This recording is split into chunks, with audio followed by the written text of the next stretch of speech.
Hi friends, welcome back to Srilakshmi boutique అండి. శ్రీలక్ష్మి బుటిక్లో మరొక beautiful colour combination and design budget ఫ్రెండ్లీతో మీ ముందుకు వచ్చింది.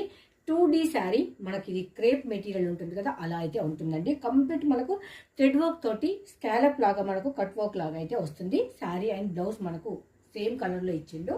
దెన్ ఇంకొకటి ఏంటి అంటే మనకు డే మొత్తం కూడా క్యారీ చేయొచ్చు. Washable product, just 750 rupees. Shipping అనేది ఎక్స్ట్రా ఉంటుంది. మనకు 2D కలర్లో ఈ 2 కలర్స్లో అయితే శారీ అయితే వస్తుందండి. మంచి సాఫ్ట్ మెటీరియల్ ఉంటుంది, ఫాలింగ్ ఉంటుంది, స్కిన్ ఫ్రెండ్లీ ఉంటుంది. మనకు కంప్లీట్ ఇదంతా థ్రెడ్ వర్క్ తోటి ఇలా అయితే ఇచ్చేసిండు. మనము శారీకి పెట్టే ప్రైస్ ఓన్లీ బ్లౌజ్ వర్క్ కూడా కాదండి, అంత బాగుంది. చూసారు కదా, కంప్లీట్ థ్రెడ్ వర్క్లో స్కాలప్ బార్డర్లో ఇలా అయితే వచ్చేసింది. శారీ కలర్ కాంబినేషన్ ఇలా ఉంటుంది 2 కలర్స్లో. బ్లౌజ్ అనేది సేమ్ ఇచ్చిండు రన్నింగ్లో. ఇది బ్లౌజ్ అండి. మనం ఇప్పుడు శారీ ఓపెన్ చేసి చూద్దాం. కట్టుకుంటే కూడా మనము అంటే బ్లాక్గా ఉన్న వైట్గా ఉన్న ఎవరికైనా కానీ సెట్ అయ్యే కలర్ ఉంది. చాలా అంటే చాలా ఫాల్ మెటీరియల్ ఉంది, వాషబుల్ ప్రోడక్ట్ అయితే ఉంది. ఇంత బడ్జెట్ ఫ్రెండ్లీలో ఇది బ్యూటిఫుల్ శారీ అని చెప్పచ్చు. జస్ట్ 750, షిప్పింగ్ అనేది ఎక్స్ట్రా ఉంటుంది.